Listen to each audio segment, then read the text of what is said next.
Аристов сөзінше, ескі заманда қазақтың басты руларының таңбасы мынау: ұлы жүз, дулат таңбасы, палуан таңбасы, суандікі, ботбайдікі,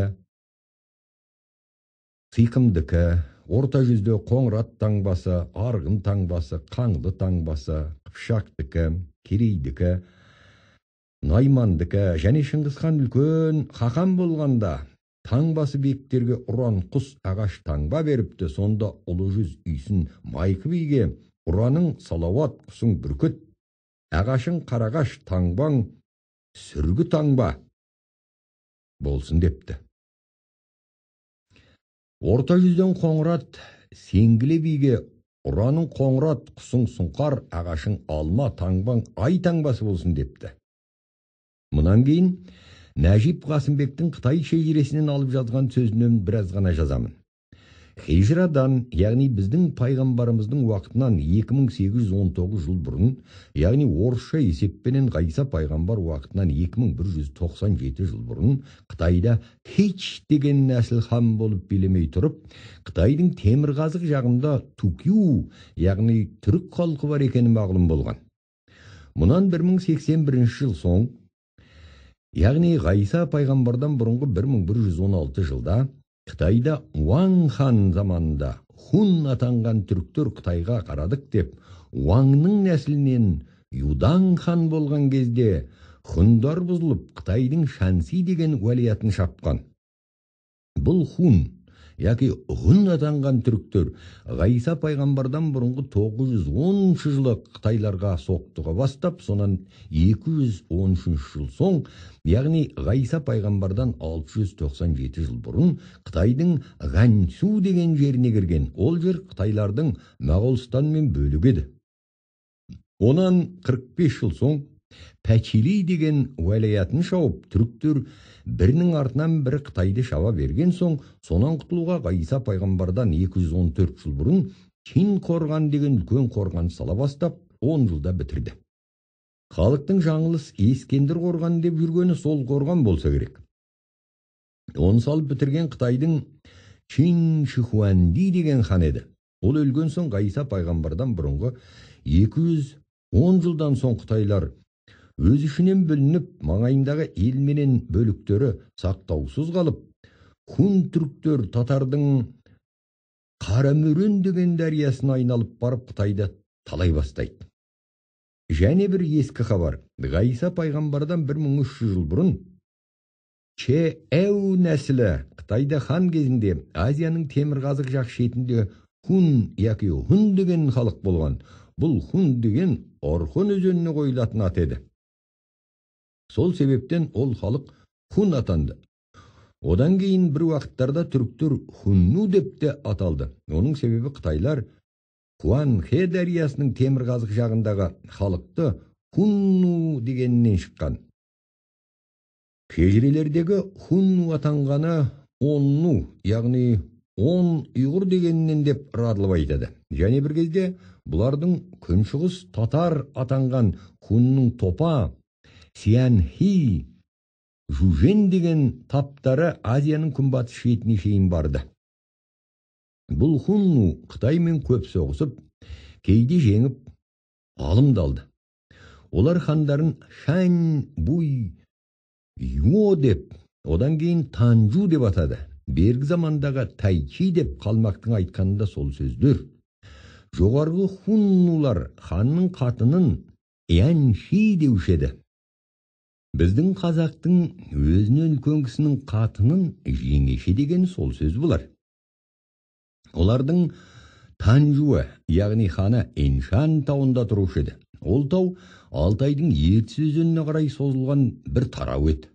Танжу Қытай ханымен тату тұрып, хат жазғанда аспан, күн, ай тарапынан хундардың тағына қойылған Улух Танжудан деп жазушы еді. Бұл тату тұрғанның соңғы мезгілдері Ғайса пайғамбардан бұрынғы 210 жылға шейін білінеді. Жоғарғы айтылған Қытайлар бүлініп, оларды Хуннулар шауып талаған. Ғайса пайғамбардан бұрынғы 210 жылда Хундардың ханы Томын Танжу еді. Бұл Томун хан Ғайса пайғамбардан бұрынғы 206 жылы өліп, оның орнына Мөді, яғни Мөті деген баласы хан болып, Ғайса пайғамбардан бұрынғы 174 жылға шейін бек көп жерлерді алды. Қытайдың ол кездегі ханы Фау Хуан Кти деген еді. Жоғарғы Мөті Сүхүнгүн Фу шәһәрін алып, Шансиға кіріп, Шиян Фу шәһәріне келген соң, Фау Ти хан қарсы шыға алмай, қыз беріп бітім қылды. Мұнан соң Қытай мен түрік қыз алысты. Ғайса пайғамбардан 175 жыл бұрын хуннулар Юши, яғни Шүршіт халқын Ғансу мен Шансиден шығарып, күнбатысқа қарай Балқаш көлі менен Іле өзеніне қуды. Юшилер барып, Яксарт, яғни Сырдариядан өтіп, соғды Бахтрияны алып, ондағы Се, яки Якут сақатанған бұрынғы барған түрікті қуды. Сол кезде Хуннудың Танжуы, яғни ханы барып, күншығыс татарды шауып быт-шыт қылды. Сол татардың бір бөлігі Қытайдың Пекин деген қаласының Темірқазық жағындағы Ухуан тауына барып, Ухуан татар атанды.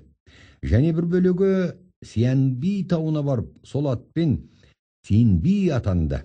Жоғарғы айтылған Юләр Мауранахрге келген заманда Хуннудың күнбатыс жақтағы көршісі Усин, яғни Үйсіндер еді. Іле өзені жағасын деді. Олар хандарын Күнми, Гунми деуші еді.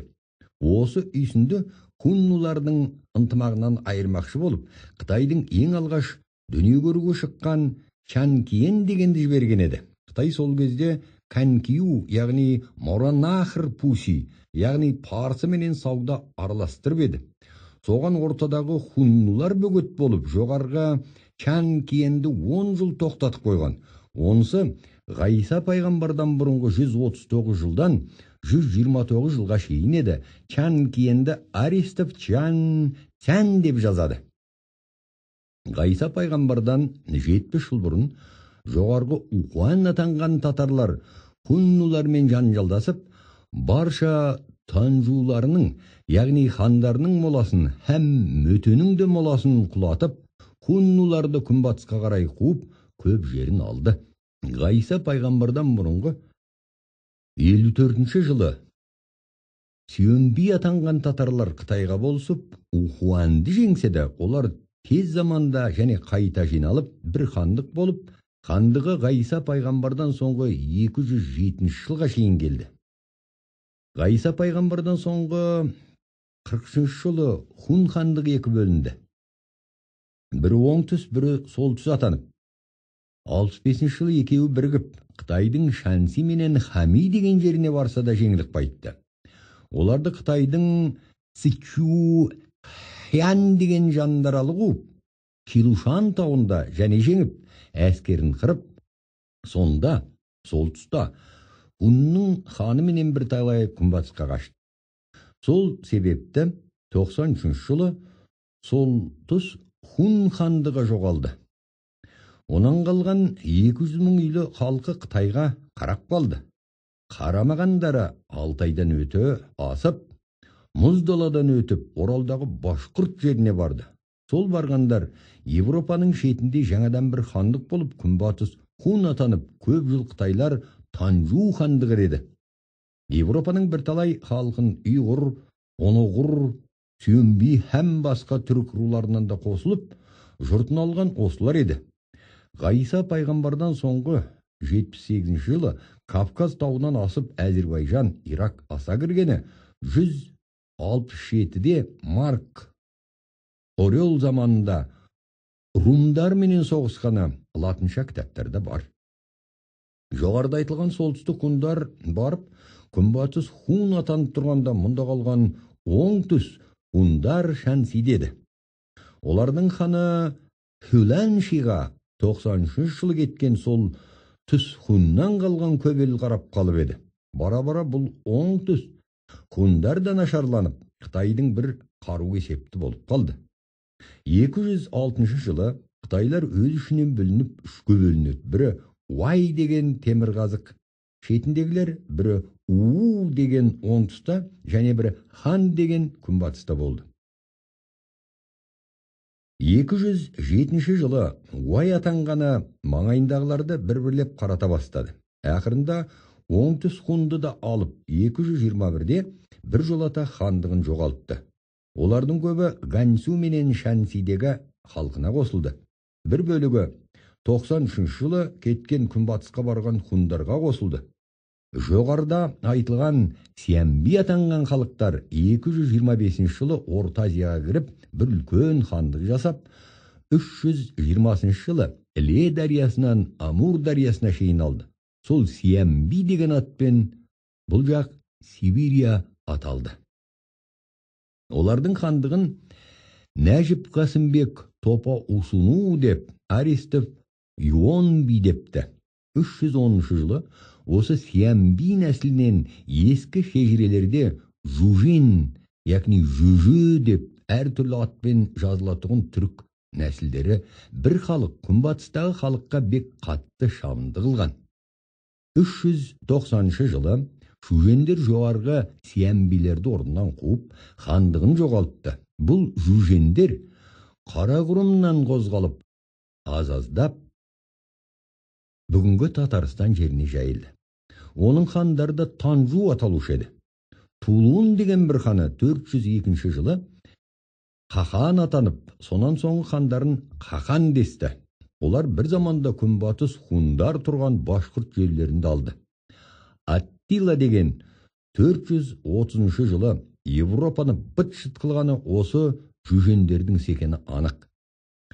Бұларда Яжук, Мәхжүж дегендер де болды.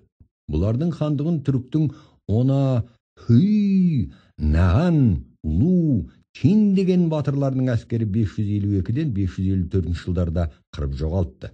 Сол себептен түріктер бүкіл Азияның Темірқазық жағын һәм Қашқар, Самарқандтың барша жерін иеленді.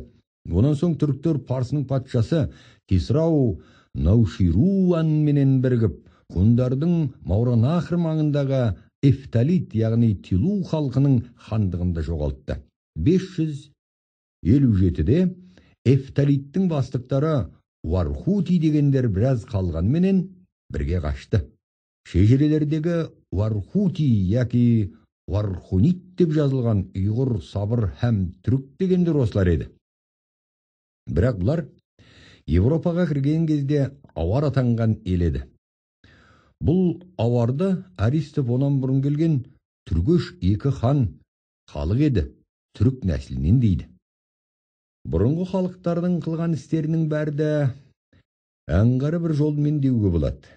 Ескі түріктердің маңайындағы елдерді қырып жойып, яки бірін-бірі шауып талағандағы мақсаты өзі зор болмақ, біреудің есімі біреудің жоғалуыменен табылады деген анық мақал сияқты түріктер жолыққанды қырып ұлғайған.